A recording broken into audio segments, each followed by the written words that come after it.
In this problem, we have given an array. We need to find whether the array contains duplicate values or not. If it contains duplicate, we need to return true. So our return value is in Boolean type. So either it is true or it is false. Let's see how to approach this problem. To find duplicates in this array, we can compare each and elements in this array. Okay, so what we can do is we can use two pointers. One we can place it in one index. Okay, so one we can place it in one index, and we can use another pointer. So this pointer will move through each and every element in the index. So we can start from the first index. So we will be having one pointer in this index. So what will happen is the other is in this index. So we will be comparing both values, whether it is equal or not. Then if it is not equal, we will be moving to the next element. Okay, so we will be comparing these two elements whether it is equal or not. So then we will be comparing the next element. So we have reached the end of the array, right? So here we reached the end of the array. So what we can do is we can move the first pointer to the next value. Okay, to the next value. Then we can compare it with the other values. We can check whether these two are equal. Then we can check whether these two are equal. Then again we came to an end. So we can move this pointer to the next value. Then compare whether it is equal to the next value. So here we reached the end of the array, right? So this pointer also reached the end of the array. So we have no more values to compare.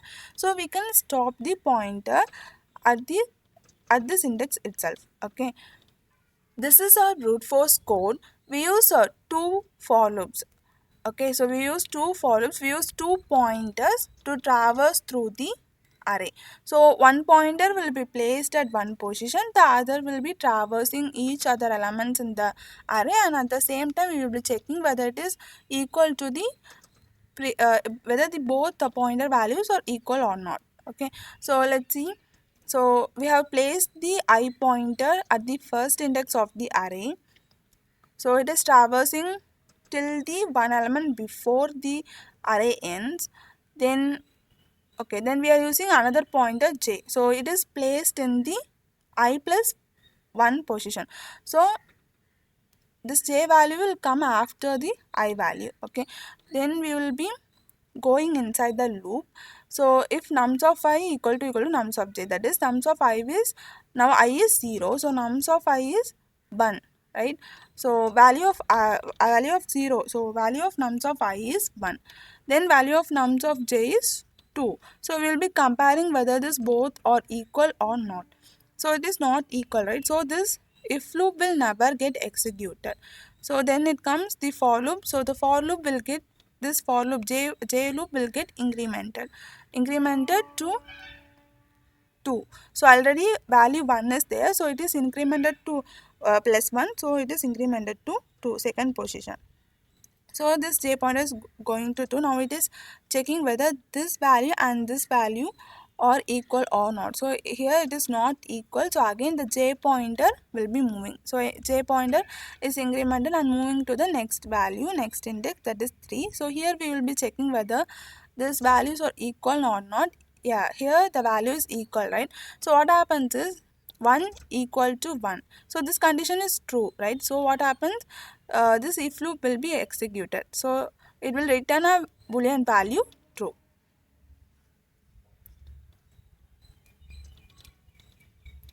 Let's see another one example here. So yeah, our I pointer is placed at the first index and j pointer is placed is I plus 1 index. So that is 0 plus 1, 1, j is placed at 1. So now we will be comparing these two elements whether it is equal to or not. No, it is not equal. Then j pointer will be incremented and moving to the next position. So then we will be comparing both whether it is equal to or not. It is not, so j pointer will move. Again we are comparing whether it is equal to or not. No. So the j pointer comes to the end of the loop, right? So what happens is, what happened here is j is equal to 3. So the limit of our array, the length of our array is 4. Okay, so j is incremented to 4. So 4 less than 4 is false. The condition 4 less than 4 is false. So this loop is ended here. Then it goes to the next loop. that is ith loop. So this loop is incremented. So already we have I is equal to 0, it is incremented to 1. So next we have I equal to 1 and j equal to I plus 1, that is 2. So we will be comparing these two elements whether it is equal. No, it is not equal. Then again the j pointer will move. So we will be checking whether these two elements are equal or not. It's not. J pointer will move here.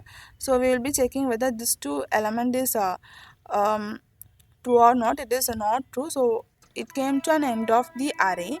So again, so 4 less than 4, the condition becomes false. So what happens, it goes to the I loop. So in this loop the I value is incremented. So I value is 1, so I plus 1 is 2. So we have I is equal to 2 now. Then j equal to I plus 1. So we will be checking, comparing this both whether it is equal to or not. It is not equal.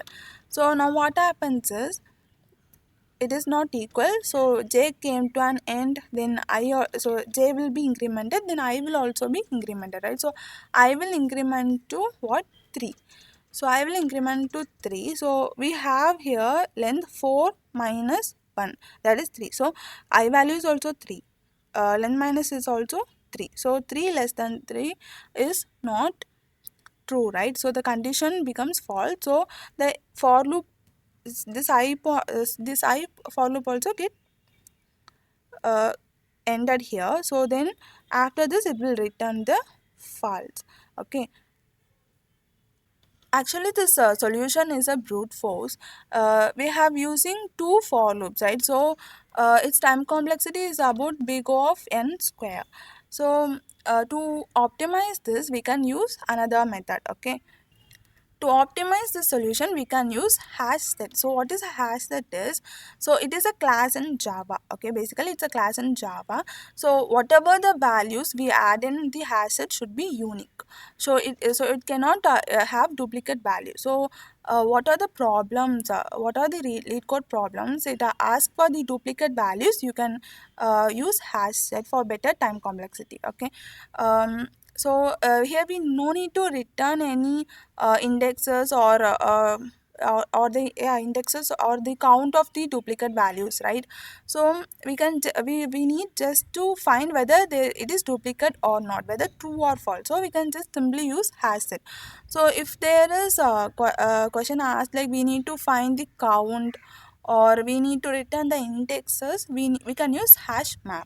So here we need to return just true or false, so we can simply use HashSet because it will just only store the unique values. It will never accept the duplicate values. If we try to update the duplicate value, it will never add it to the HashSet. Okay, so what we can do is we can push each and every array elements inside the HashSet. We can add each and every array elements in the HashSet. So if if an array value is already in the HashSet, it means there is a duplicate, right? So we can simply return true. So if the element is contained in the HashSet, then we can return true. There is a duplicate value in this array. So if it not contains, if it do not have, so if no values are inside this HashSet, we can simply return false. Okay, so let's see this. So we are just creating an empty hash set first. So we are just creating an empty hash set here. Then we are looping through each and every elements in this array. So here for each loop is used. You can use I is equal to 0, I less than nums dot length. So you can use in that format also. So it will just take each and element, so it will never use the indexes, it will just take the elements in this array. So in this nums array, it will take each and every element and store it in this num. So we can directly use the values. We no need to use indexes here. Okay, so this for loop is used to loop through each and every element in the array, to traverse each and every element in the array. So it will be checking if the value is contains in the hash set or not. Okay, if it is not in the set, so if it is contained in the set, we will be returning true. If it is not in the set, we will be adding the value to the set. Okay, So let's see. So we have built an empty hash set here. So this will create a new hash set. Then we'll be going through the loop. So first element is 1. So we'll be checking 1 contains in this first index is 1. So we'll be just checking whether 1 is inside the hash set or not. So it is not in the hash set, right? So we can just add this 1 inside this hash set. Then we will be going to the next value, that is 2. So it will check whether 2 is inside the hash set or not. No, only 1 is there, right? So it is not there, so we can just add it in the hash set. So then again the we can go to the next element. Then we will be checking this 3 is in the hash set or not. No, it is not, so we can add it to the hash set. Then we'll be going to the next element, so that is 1. So we will be checking whether this 1 is inside the hash set or not. Yes, we have 1 in our hash set. So so if we have it means there is a duplicate value. So we'll be returning the true. Okay, so set dot contains of 1 is true, so it will go to this if loop, and it will return true. Okay,